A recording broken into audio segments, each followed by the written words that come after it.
ಶಾರದಾ ಶಾರದಾಂಭೋಜ ವದನಾ ವದನಾಂಬುಜೆ ಸರ್ವದಾ ಸರ್ವದಾಸ್ಮಾಕಂ ಸನ್ನಿಧಿಂ ಕ್ರಿಯಾತ್.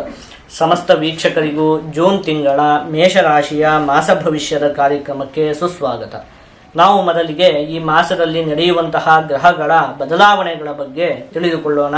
ಈ ತಿಂಗಳ 1ನೇ ತಾರೀಕಿನಂದು ಕುಜಗ್ರಹ ಮೇಷರಾಶಿಗೆ ಪ್ರವೇಶವನ್ನು ಮಾಡ್ತಾ ಇರುವಂಥದ್ದು, 12ನೇ ತಾರೀಕಿನಂದು ಶುಕ್ರ ಗ್ರಹ, 14ನೇ ತಾರೀಕಿನಂದು ರವಿ ಮತ್ತೆ ಬುಧ ಗ್ರಹ ಮಿಥುನ ರಾಶಿಗೆ ಪ್ರವೇಶವನ್ನು ಮಾಡ್ತಾ ಇರುವಂಥದ್ದು, 29ನೇ ತಾರೀಕಿನಂದು ಬುಧ ಗ್ರಹ ಕಟಕ ರಾಶಿಗೆ ಪ್ರವೇಶವನ್ನು ಮಾಡ್ತಾ ಇರುವಂಥದ್ದು. ಇದಿಷ್ಟು ಕೂಡ ಈ ಮಾಸದಲ್ಲಿ ನಡೆಯುವಂತಹ ಪ್ರಮುಖವಾದ ಗ್ರಹಗಳ ಬದಲಾವಣೆ. ಈಗ ಇದನ್ನೆಲ್ಲ ಆಧರಿಸಿ ಈ ಮಾಸದಲ್ಲಿ ಮೇಷರಾಶಿಯವರಿಗೆ ಯಾವ ರೀತಿಯಾದಂತಹ ಫಲ ಪ್ರಾಪ್ತಿಯಾಗಲಿದೆ ಅಂತ ಹೇಳಿ ಒಂದೊಂದಾಗಿ ನೋಡ್ತಾ ಹೋಗೋಣ. ಮೊದಲನೇದಾಗಿ, ನಿಮ್ಮ ಮನದ ಅಭಿಲಾಷೆಗಳು ಈ ಮಾಸದಲ್ಲಿ ಈಡೇರುತ್ತೆ. ಅಂದ್ರೆ ಏನ್ ಹೇಳಿ, ನಿಮ್ಮ ಮನಸ್ಸಲ್ಲಿ ಒಂದಷ್ಟು ಆಸೆಗಳು ಅಂತ ಹೇಳುವಂಥದ್ದು ಇರುತ್ತೆ. ಅಂದ್ರೆ ಯಾವುದೋ ಒಂದು ವಸ್ತುವನ್ನು ತೆಗೆದುಕೊಳ್ಳಬೇಕು ಅಂತ ಹೇಳಿ ಆಗಿರಬಹುದು, ಒಟ್ಟಲ್ಲಿ ಏನೋ ಒಂದಷ್ಟು ಆಸೆಗಳು ಇರುತ್ತಲ್ಲ ಮನಸ್ಸಲ್ಲಿ, ಅದೆಲ್ಲ ಈ ಮಾಸದಲ್ಲಿ ಈಡೇರುತ್ತೆ ಅಂತ ಹೇಳಿ ಯೋಚನೆಯನ್ನು ಮಾಡಬಹುದು. ಇನ್ನು ಕುಟುಂಬದಲ್ಲಿ ನಿಮಗೆ ಪ್ರಶಂಸೆ ಪ್ರಾಪ್ತಿ ಆಗುತ್ತೆ. ಅಂದ್ರೆ ನಿಮ್ಮ ಒಂದು ಒಳ್ಳೆಯ ನಡತೆಗೆ ಇರಬಹುದು, ಅಥವಾ ನಿಮ್ಮ ಒಂದು ಕೆಲಸ ಕಾರ್ಯಗಳಿಗೆ ಇರಬಹುದು, ನಿಮ್ಮ ಕುಟುಂಬದಲ್ಲಿ ಇರುವಂತಹ ಎಲ್ಲ ಸದಸ್ಯರುಗಳು ಕೂಡ ನಿಮ್ಮನ್ನ ಪ್ರಶಂಸೆಯನ್ನು ಮಾಡ್ತಾರೆ. ಇನ್ನು ಶತ್ರುಗಳು ಕೂಡ ನಿಮಗೆ ಮಿತ್ರರಾಗಿ ಪರಿಣಮಿಸ್ತಾರೆ. ಅಂದ್ರೆ ಯಾರೋ ನಿಮ್ಮನ್ನ ಯಾವುದೋ ಒಂದು ವಿಚಾರಕ್ಕೆ ತಪ್ಪಾಗಿ ಅರ್ಥ ಮಾಡಿಕೊಂಡು ನಿಮ್ಮ ಮೇಲೆ ಒಂದಷ್ಟು ಶತ್ರುತ್ವ ಅಂತ ಹೇಳುವಂಥದ್ದು ಉಂಟಾಗಿರಬಹುದು. ಅಂಥದ್ದೆಲ್ಲ ಈ ಮಾಸದಲ್ಲಿ ಬಗೆಹರಿಯುತ್ತೆ. ಶತ್ರುಗಳು ಕೂಡ ಮಿತ್ರರಾಗುವಂತಹ ಒಂದು ಯೋಗ ನಿಮಗೆ ಈ ಮಾಸದಲ್ಲಿ ಇದೆ. ಇನ್ನು ಜೀವನದಲ್ಲಿ ಒಂದಷ್ಟು ಸಕಾರಾತ್ಮಕವಾದ ಬದಲಾವಣೆ ಎನ್ನುವಂಥದ್ದು ಉಂಟಾಗುತ್ತೆ. ಅಂದ್ರೆ ಈ ಮಾಸದಲ್ಲಿ ಮುಖ್ಯವಾಗಿ ನಿಮಗೆ ಉದ್ಯೋಗಕ್ಕೆ ಸಂಬಂಧಪಟ್ಟಿರುವಂತಹ ವಿಚಾರದಲ್ಲಿ ಆಗಿರಬಹುದು, ಈ ರೀತಿಯಾಗಿ ನಿಮಗೆ ಒಂದಷ್ಟು ಅತ್ಯಂತ ಉತ್ತಮವಾದ ಬದಲಾವಣೆ ಅಂತ ಹೇಳುವಂಥದ್ದು ಉಂಟಾಗುತ್ತೆ. ಇನ್ನು ಪತಿ ಪತ್ನಿಯರ ನಡುವಿನ ವೈಮನಸ್ಯ ಬಗೆಹರಿಯುತ್ತೆ. ಈ ಹಿಂದೆ ಏನಾದರೂ ಪತಿ ಪತ್ನಿಯರ ನಡುವೆ ವೈಮನಸ್ಯ ಅಂತ ಹೇಳುವಂಥದ್ದು ಉಂಟಾಗಿದ್ದಂತಹ ಪಕ್ಷದಲ್ಲಿ ಅದೆಲ್ಲ ಈ ಮಾಸದಲ್ಲಿ ಬಗೆಹರಿಯುತ್ತೆ. ಉದ್ಯೋಗದಲ್ಲಿ ಉನ್ನತವಾದಂತಹ ಸ್ಥಾನಮಾನ ಪ್ರಾಪ್ತಿಯಾಗುವುದಕ್ಕೆ ಈ ಮಾಸದಲ್ಲಿ ನಿಮಗೆ ಅತ್ಯಂತವಾಗಿ ಅವಕಾಶ ಅಂತ ಹೇಳುವಂಥದ್ದಿದೆ. ಇನ್ನು ದೇವತಾ ಕಾರ್ಯಗಳಿಂದ ಈ ಮಾಸದಲ್ಲಿ ನಿಮಗೆ ನಿಮ್ಮ ಮನಸ್ಸಿಗೆ ಒಂದಷ್ಟು ನೆಮ್ಮದಿ ಅಂತ ಹೇಳುವಂಥದ್ದು ಪ್ರಾಪ್ತಿಯಾಗುತ್ತೆ. ಅಂದ್ರೆ ಅನೇಕ ಧಾರ್ಮಿಕ ಕಾರ್ಯಗಳಲ್ಲಿ ನೀವು ಈ ಮಾಸದಲ್ಲಿ ನಿಮ್ಮನ್ನ ನೀವು ತೊಡಗಿಸಿಕೊಳ್ತೀರಿ. ಅದರಿಂದ ನಿಮ್ಮ ಮನಸ್ಸಿಗೆ ಒಂದು ನೆಮ್ಮದಿ ಅಂತ ಹೇಳುವಂಥದ್ದು ಕೂಡ ಪ್ರಾಪ್ತಿಯಾಗುತ್ತೆ. ಇನ್ನೊಂದು ಮುಖ್ಯವಾದ ವಿಷಯ ಏನು ಅಂತ ಹೇಳಿ ಆದ್ರೆ, ಈ ಮಾಸದಲ್ಲಿ ಈ ತಿಂಗಳಲ್ಲಿ 15ನೇ ತಾರೀಖಿನವರೆಗೂ ಕೂಡ ನೀವು ಒಂದು ಸ್ವಲ್ಪ ಮಾತಿನ ವಿಚಾರದಲ್ಲಿ ಜೋಪಾನವಾಗಿ ಇರಬೇಕಾಗುತ್ತೆ. ಅಂದ್ರೆ ನೀವೇನೋ ಮಾತನ್ನು ಹೇಳುವಂಥದ್ದು, ಅದನ್ನ ಯಾರೋ ತಪ್ಪಾಗಿ ಅರ್ಥ ಮಾಡಿಕೊಳ್ಳುವಂಥದ್ದು, ಇಂಥದ್ದೆಲ್ಲ ಆಗುವುದಕ್ಕೆ ಅವಕಾಶ ಇದೆ. ಎಲ್ಲಿವರೆಗೆ ಹೇಳಿ, 15ನೇ ತಾರೀಖಿನವರೆಗೆ. ಆಯ್ತಾ? ಅದಾದ್ಮೇಲೆ ಹೇಗೂ ಉತ್ತಮವಾಗಿದೆ. ಅಲ್ಲಿಯವರೆಗೆ ಇದೊಂದು ವಿಚಾರ, ಮಾತಿನ ಒಂದು ವಿಚಾರದಲ್ಲಿ ಒಂದು ಸ್ವಲ್ಪ ನೀವು ಜೋಪಾನವಾಗಿರ್ಬೇಕಾಗತ್ತೆ. ಇನ್ನು ಮುಖ್ಯವಾಗಿ ಈ ಮಾಸದಲ್ಲಿ ನಿಮಗೆ ಅನೇಕ ಜನರಿಗೆ ಸಹಾಯ ಮಾಡುವಂತಹ ಒಂದು ಯೋಗ ಇದೆ.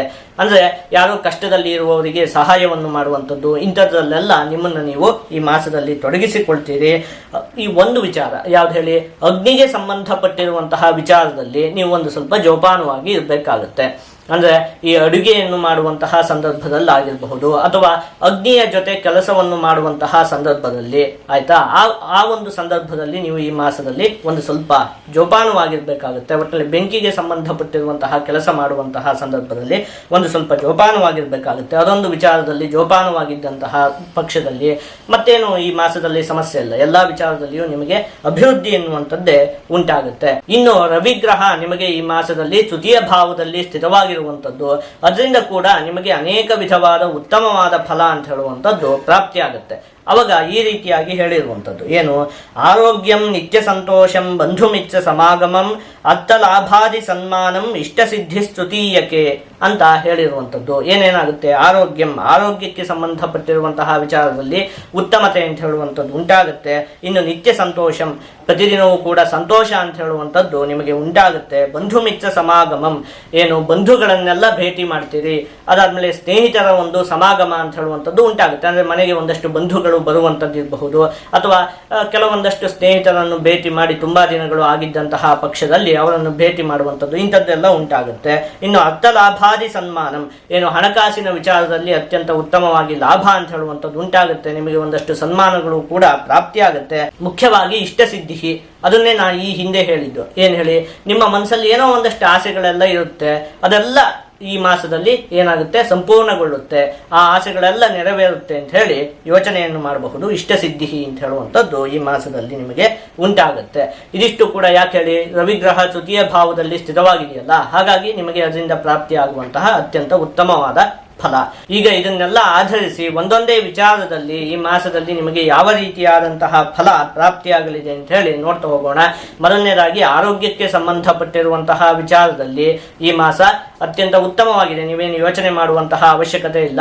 ಒಂದು ಸ್ವಲ್ಪ ಬೆಂಕಿಗೆ ಸಂಬಂಧಪಟ್ಟಿರುವಂತಹ ಕೆಲಸವನ್ನು ಮಾಡುವಂತಹ ಸಂದರ್ಭದಲ್ಲಿ ಒಂದು ಸ್ವಲ್ಪ ಜೋಪಾನವಾಗಿರ್ಬೇಕಾಗುತ್ತೆ ಅಷ್ಟೇ. ಇನ್ನು ಕುಟುಂಬ, ವಿದ್ಯೆ, ಹಣ ಮತ್ತೆ ಉದ್ಯೋಗಕ್ಕೆ ಸಂಬಂಧಪಟ್ಟಿರುವಂತಹ ವಿಚಾರದಲ್ಲಿ ನಿಮಗೆ ಈ ಮಾಸ ಅತ್ಯಂತ ಉತ್ತಮವಾಗಿದೆ, ನಿಮಗೆ ಅಭಿವೃದ್ಧಿ ಎನ್ನುವಂಥದ್ದು ಉಂಟಾಗುತ್ತೆ.